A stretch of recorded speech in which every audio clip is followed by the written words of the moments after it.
Good afternoon, and thank you for joining the call to provide an update on the summer readiness activities.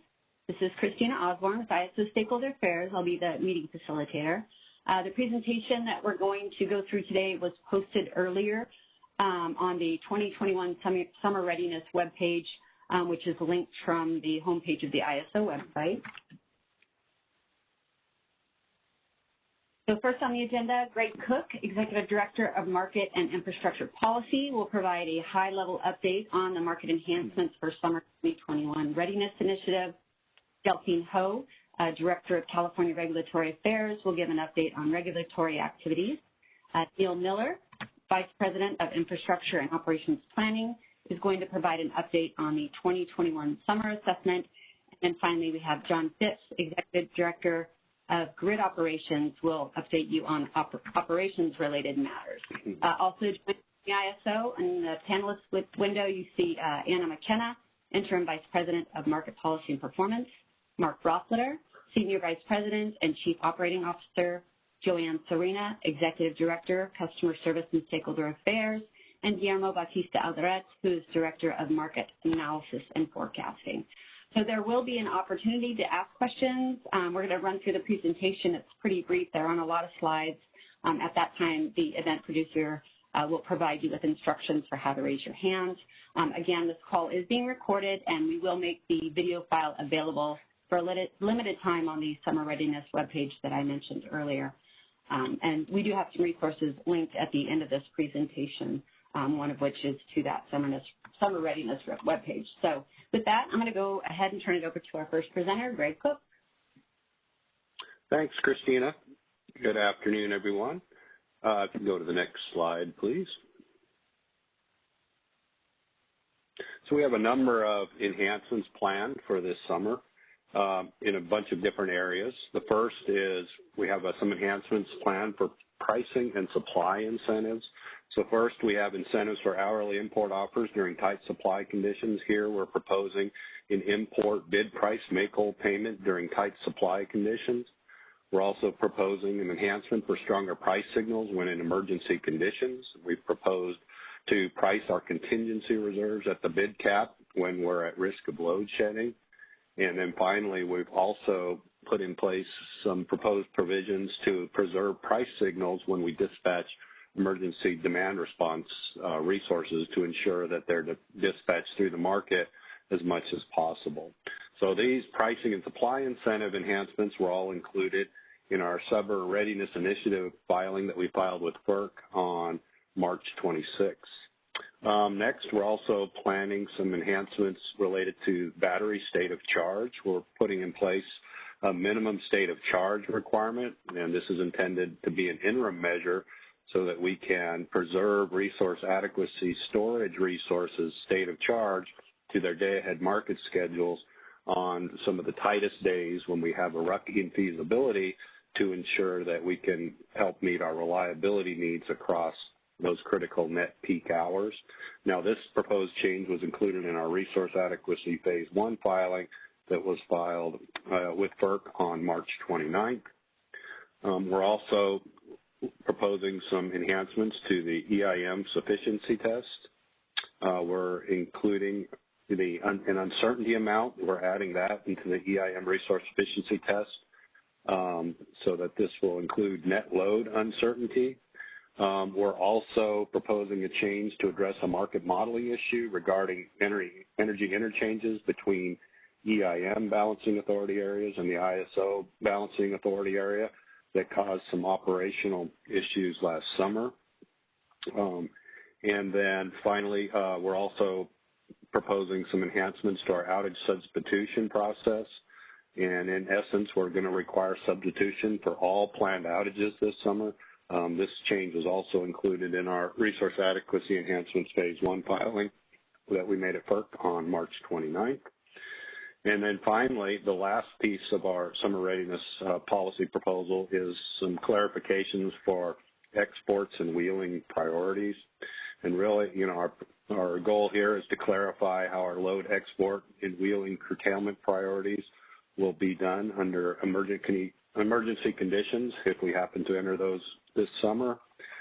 We had a stakeholder call on that today, where we discuss the proposed changes with stakeholders. We do plan on posting a final proposal this evening, and then we'll be taking this to the EIM governing body this coming Monday on April 19th, and then go to the board for a decision on April 21st. And then we plan on filing those changes by the end of the month. And again, we're planning to have the first 4 sets of changes I talked about here in place by the 1st of June, and then the export and wheeling priorities proposal will go in place around midsummer.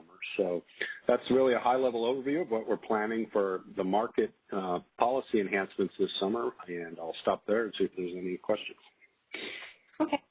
What I think we'll do is we're just going to go through the presentation. It's pretty brief, and take questions at the end. So Delphine, go ahead and we just have a cover slide. She's going to provide a verbal update on regulatory activities. So Delphine, take it away. Great. Thank you very much, Christina. So this is just a brief update on the regulatory side with regard to the focus here is mostly on resource adequacy for summer 2021 as well as 22.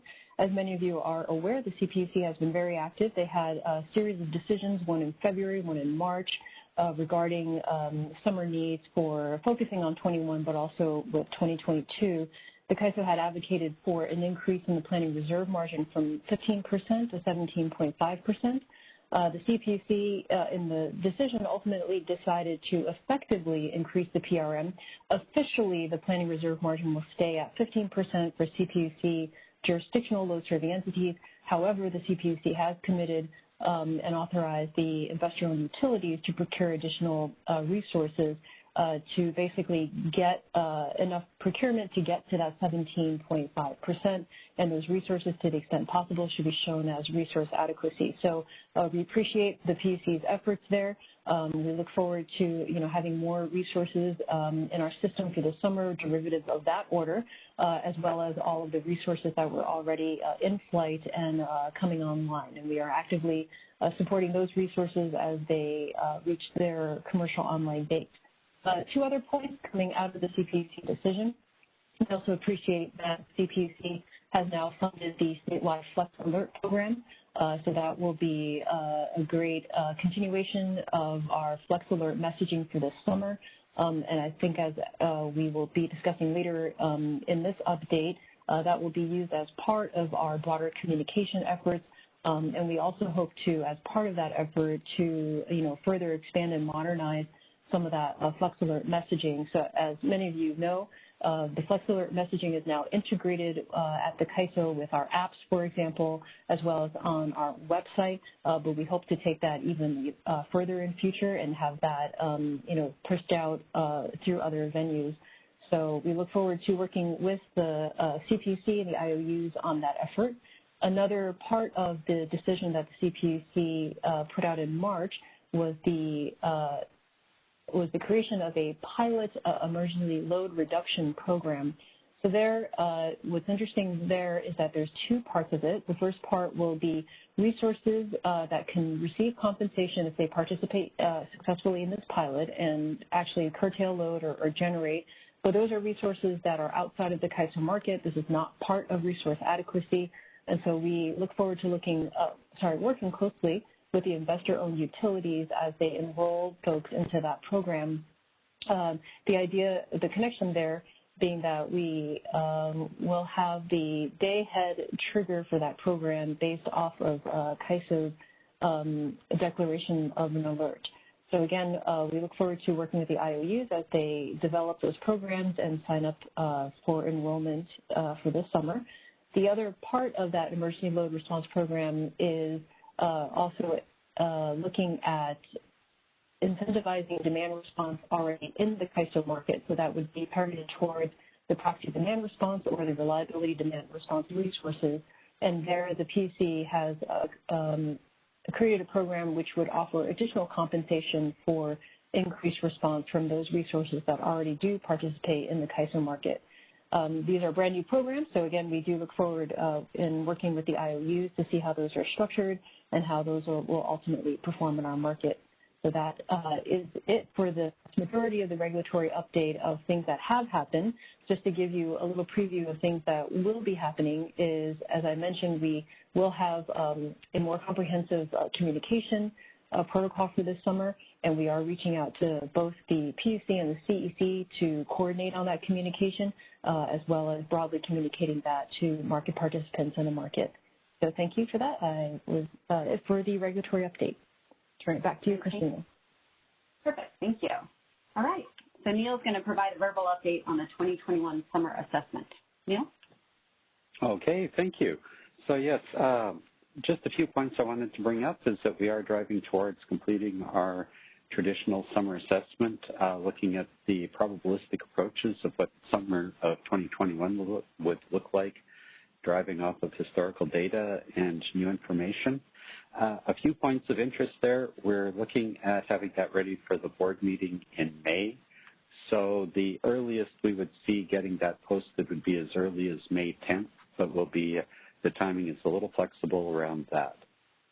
A few points of interest I just wanted to alert people to in advance. The analysis generally puts us in, I'll say, better shape than last year because of new resources coming on, as well as the retention of some of the gas-fired generation that might have otherwise retired that we issued reliability must-run designations for. As well, on the flip side, the hydro conditions are looking somewhat tighter than last year. Snowpack is a little down, reservoir levels are lower, and we're also seeing the expectation that the spring melt is occurring earlier than it did last year, which would continue to drive tighter conditions in August and September. The other item that will be getting some attention in this assessment is that the addition of last year's summer data. I need to remind people that the load data that we use is 25 or 26 years of historical load and temperature information to do our projections. Including last year's data doesn't shift the overall averages much, but it does make what we would now call a 1 in 10 scenario to be a higher load level than we would have previously. So including that New Year's data in the information that the probabilistic analysis draws from does in itself have an impact on our projection of what future years will look like. So those are some quick updates, and we'll move forward on wrapping up that work in the May timeframe. Thank you. Thank you, Neil. Okay, and then finally, we do have John Phipps here from Operations who will provide an update on his side. So, John, thank you, Christina. Yeah, for summer 2021, I've got several items that will update you that we've preparing for this summer from the operations team. We've made some changes in some of our operational practices, or they're in development. One of the first ones is the management of our contingency reserves and looking at trying to maximize the use of the resources we have. And when conditions allow, that we would actually dispatch our contingency reserve to cover the firm load and actually use firm load that can be dropped within a 10-minute period to meet our contingency reserve requirements. With the addition of lots of storage this year and coming years, there are some changes in some of the market design, but also on the floor for managing these resources. We have created some tools that, based on day-ahead market results, we can create some constraints in the market that will ensure that the storage resources are available for the evening net load peak. We're developing some additional tools for the floor to manage the load and export balancing, as Greg Cook described. So that's something else that, as the policy gets approved, we're doing training and tool development for the operators. We are clarifying the California ISO alerts, warnings, and emergency messages. The wording will be a little bit more concise than it had been previously, and we also are including some of the NERC EEA levels within that messages. In 2022, we're actually going to transition to using just the NERC EEA declarations. That's kind of more of the industry standard, and we're going to phase out the AWE message declaration. We're trying to make sure that we can communicate earlier with the neighbors, collaborate with them on tight supply days, how we can help each other based on the conditions we're seeing, how we can all make sure we can make it through the tight load days more successfully. On the outage management side, there is a new policy that requires that resources that are on planned outages, first on that, they have to provide replacement RA. And even if they're going to extend an outage, if you're on a planned outage and you're going to extend it into future weeks or months, in order to have that approved as a planned outage, it would have to bring the replacement RA for each extension as well. And then next week, we do have some workshop that we're holding. In the morning will be a summer 2021 outlook. We're going to review the peak load day from summer of 2020. And then we're going to do kind of an outlook where we'll look at the weather, kind of long-term forecasts, load conditions. CAL FIRE will do a presentation on the fire risks that they see for the year. Then we'll break for lunch. And in the afternoon, we're going to come back and do a kind of a walkthrough of our operating procedure 4420, which is the alerts, warnings, and emergency procedure.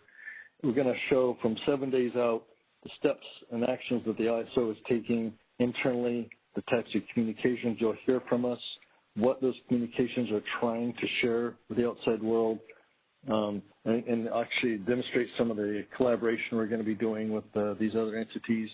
It'll walk all the way up through an actual shedding load so we can see how we're going to manage those conditions. And then following that, we'll take any feedback and update our communications and procedures based on that walkthrough of the event. That's all I have for this. Great. Thank you, John. And those are all the updates we do have for this call. So we'll go ahead and open it up for questions. So if you have a question, press #2 to raise your hand. Again, if you could just start by stating your name and affiliation, that would be appreciated. So Ethan, let me know if anybody enters the queue, please. All righty, we have about 3 hands raised in the queue at this time. I'll go ahead with the first caller.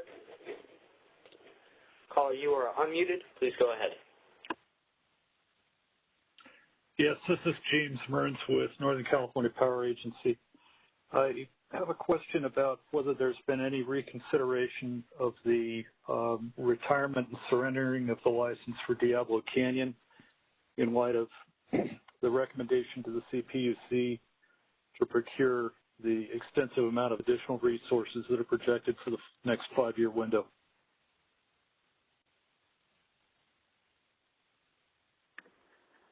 This is Mark Rotheder.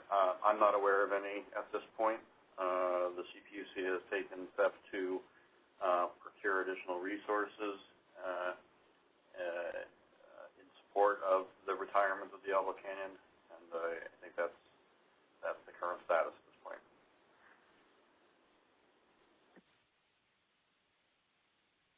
So no reconsideration of that decision at the present juncture? Like I said, I'm not aware of any. Thank you. Okay, we'll go to the next question. All right.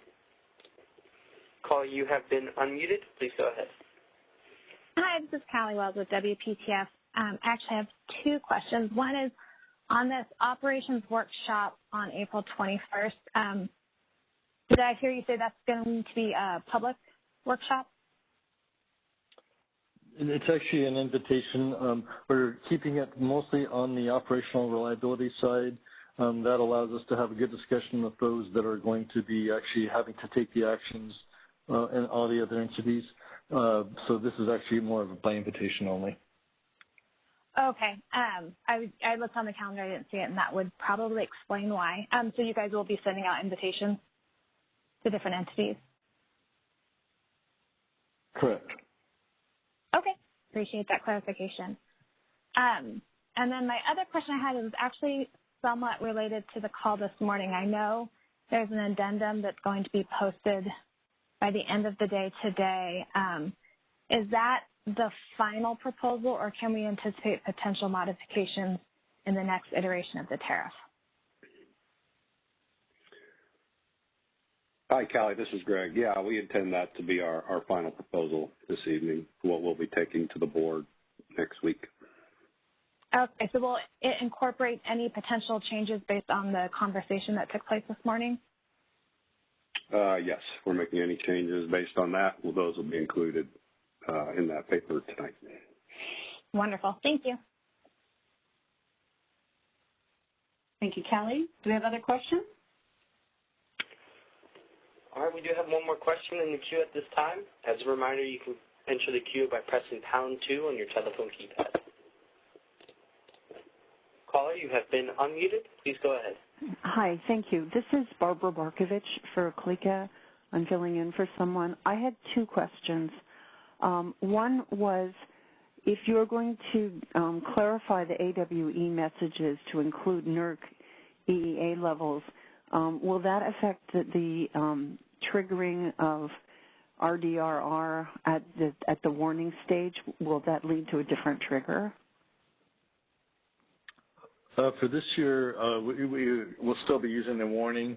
In 2022, it will still be at the same level. We're going to have some EEA declarations in there that are like an EEA1 with an EEA2 imminent.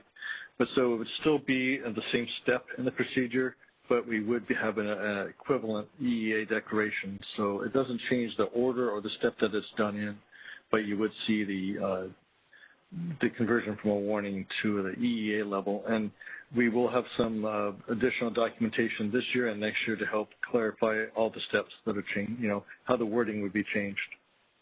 Okay, thank you. So we'll see something in writing on that. Correct. Great. Now, and then just because not sure I fully caught the discussion of the bullet on contingency reserve management, could you reiterate what you said about shedding firm load that's available within 10 minutes? Yeah, and I appreciate that clarification there. What we're trying to do is actually avoid firm load shed to the extent possible, or at least minimize it. So what we will do is, if we are approaching an hour that we see that we would be tight on resources, and maybe normally if we were going to protect that contingency reserve and we need to shed load, instead what we'll try to do is find firm load from the IOUs, the UDCs, that can be armed and dropped within 10 minutes of our call. We would then use that to meet our contingency reserve requirements and then now dispatch those resources to meet the firm load obligation and avoid that load shed. So we'll take firm load that can be dropped, use that for reserves, and deploy the reserves to can meet the firm load that's at risk. So the delay or avoid firm load shed completely. Okay, so you're going to take firm load that can be dropped within 10 minutes to free up some of the contingency reserves so you can use them to serve load. Correct. Okay, thank you. I just wanted to clarify that. Thank you very much. Yeah, I appreciate that question. Ethan, do we have other questions? We do have another question that has just popped into the queue. I'll go ahead and listen through now. Thanks. Caller, you are unmuted. Please go ahead. Hi, it's Andy Brown from Elson Schneider Harrison Donlin. I've got a quick question on the April 21 workshop. Will there be any post-workshop public information provided, or basically if you aren't invited, you won't know what came out of that? We will make, I'm going to say that probably the exact, everything we did is going to be, we will share information. I mean, most of this is actually going to be shared through our procedures and updates on some of the the communications that you'll see coming from the California ISO. I wouldn't say there'll be a transcript or recording of the tabletop that'll be shared, but we will share the majority of the information that was covered during that. Again, the purpose of the walkthrough is to make sure that when the California ISO operations team or the operators are reaching out to the neighboring balancing authorities, the IOUs, the transmission operators, that we all understand the declarations we're making, and what we're trying to communicate, the actions we can expect to be taken, how we can help each other, and just again give them a more intimate look at what's happening within operations at the ISO, and make sure that we're synced up as we approach the summit like we are. But the information, we'll make the majority of the information available. Okay, thanks. And a quick follow-up. is that similar to what you had under the communications in terms of working with other load-serving entities, which I assume are the non-IOU LSEs? Correct. Okay, thanks. Sure. Any other questions, Ethan? Yep, we have a couple of hands that have just joined in on the queue. Would you like me to go ahead? Please, thank you. Actually, before we go, sorry, this is Delphine here. Before we go there, can I loop back to Barbara's question, please? Sure, go ahead, Delphine. Sure, thank you. So, Barbara, you asked a good question. I just wanted to note, for in case you didn't see it yet, but in the CPUC's most recent decision on the summer reliability, in their, I believe it's attachment A that they have, which is guidance to the rulemaking, they were kind enough to take the mapping that we had of the AWE levels, which we currently use, and the NERC EEA levels, which we will be transitioning to fully in 2022, and they've included that in their guidance. So that's for everyone to be able to look at to try to, start getting acclimated to that transition. It's on page 8 and 9 of that, and you can download it at your leisure. Thank you. Thank you, Delphine. So, Ethan, we'll go ahead, go to the next caller, please. All right. Caller, you are unmuted. Please go ahead.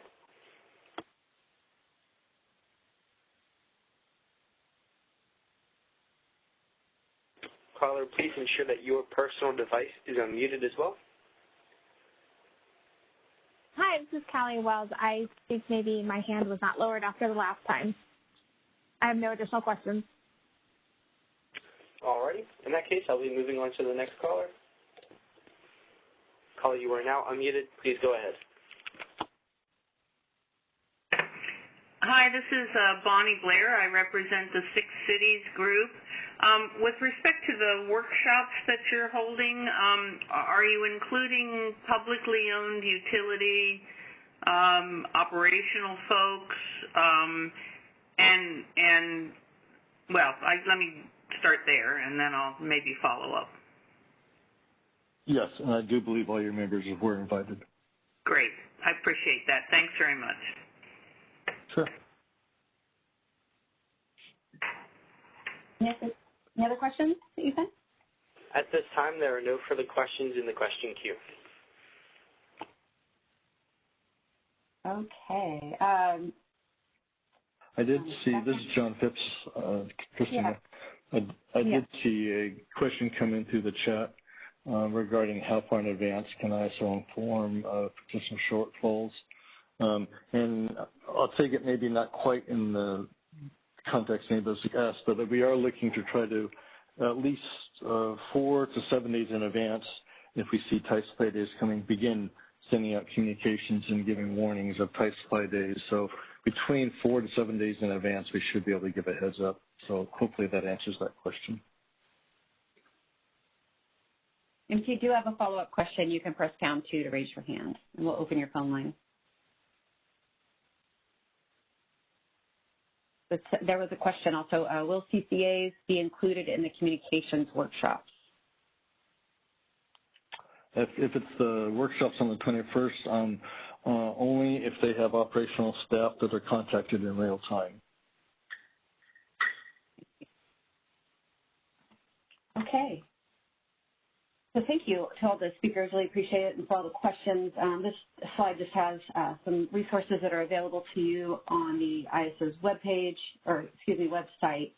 And then at the bottom it does talk about, or it does say that if you have data requests for summer 2020, you can submit those through City, and there's actually a corresponding subject type. So select that when submitting your City ticket. If you don't have access to City, you can also send those to the Contact Us, which is linked on ISO's homepage.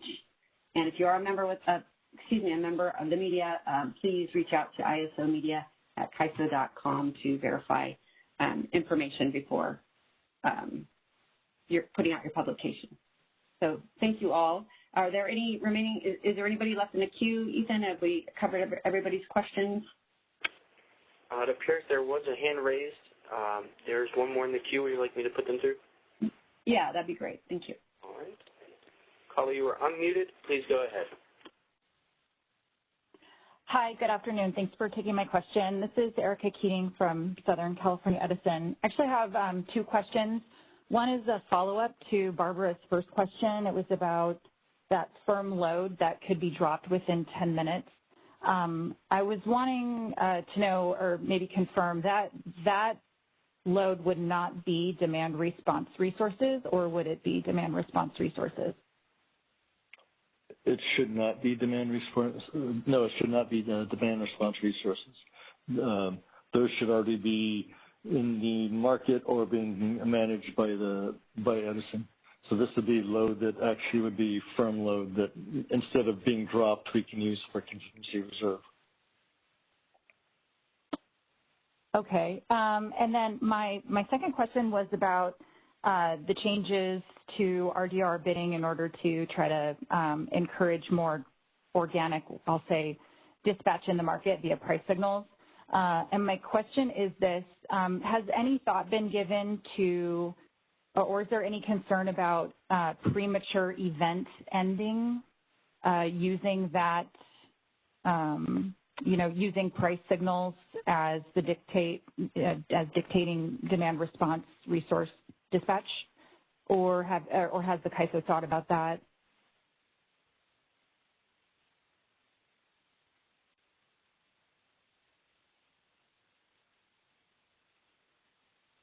Yeah, this is Greg Cook. I'm trying to make sure I understand your question.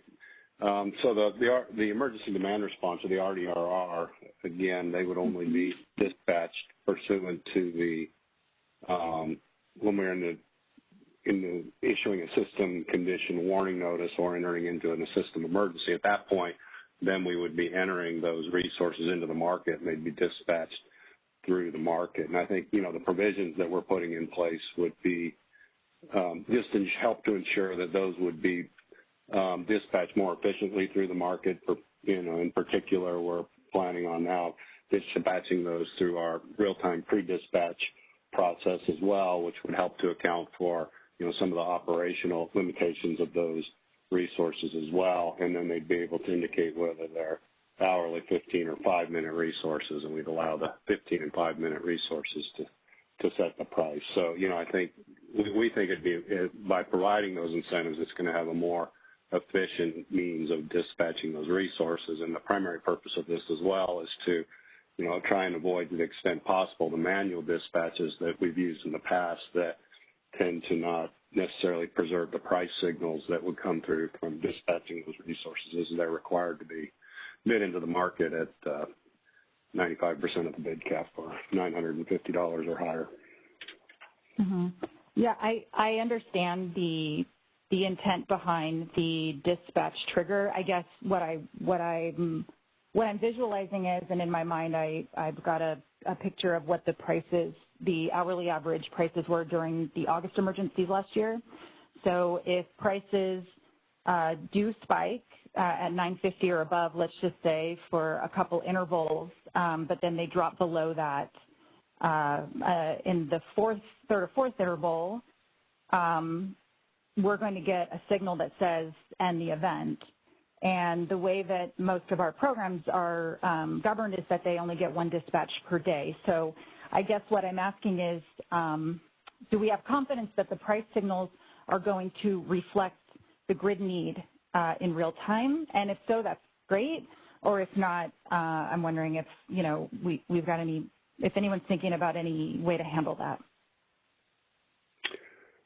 Yeah, I mean, we have, that could happen, but we have a fair amount of confidence it will. The other enhancement that we are putting in place is that we're going to incorporate those dispatches into the load forecast as well. So that was another issue that we saw last summer when we were dispatching these resources. We weren't, adding that back into the forecast to ensure that, again, we're having the right supply-demand conditions coming through the market. So, I think that improvement will also help to, preserve that they're being when they are being dispatched, that those price signals will stay in those higher ranges and not be, inadvertently go down like they did last summer at some points when we were dispatching these resources manually through the market, and at some points not incorporating that into our load forecast as well.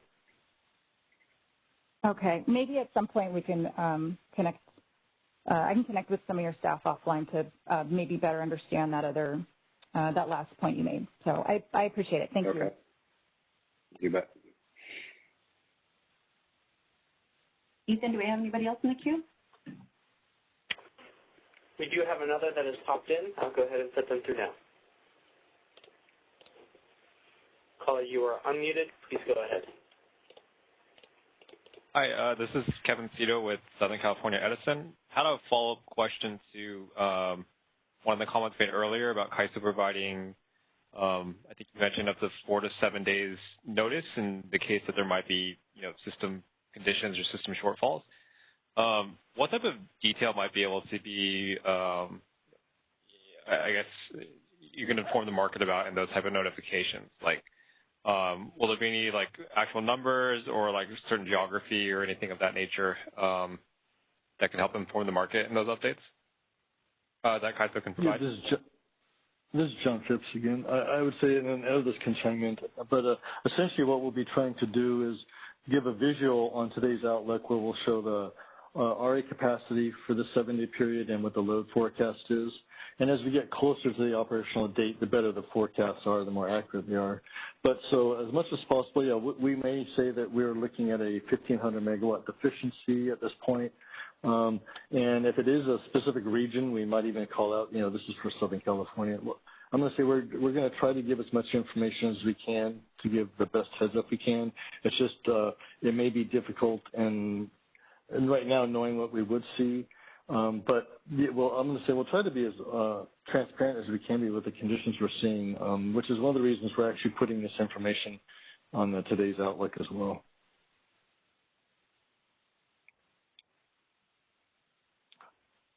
Thank you. Sure. Thank you. Do you have anybody else in the queue, Ethan? At this time, we have no further questions in the queue. Okay, well, thank you, everybody, for joining us. Greatly appreciate it. And we will, once we have a date for the next summer update call, we will send out a market notice with the details. So thank you again for joining, and enjoy the rest of your day. Thank you, Ethan, for your help. Of course. That concludes our conference. Thank you for using AT&T Event Conferencing Enhanced. You may now disconnect.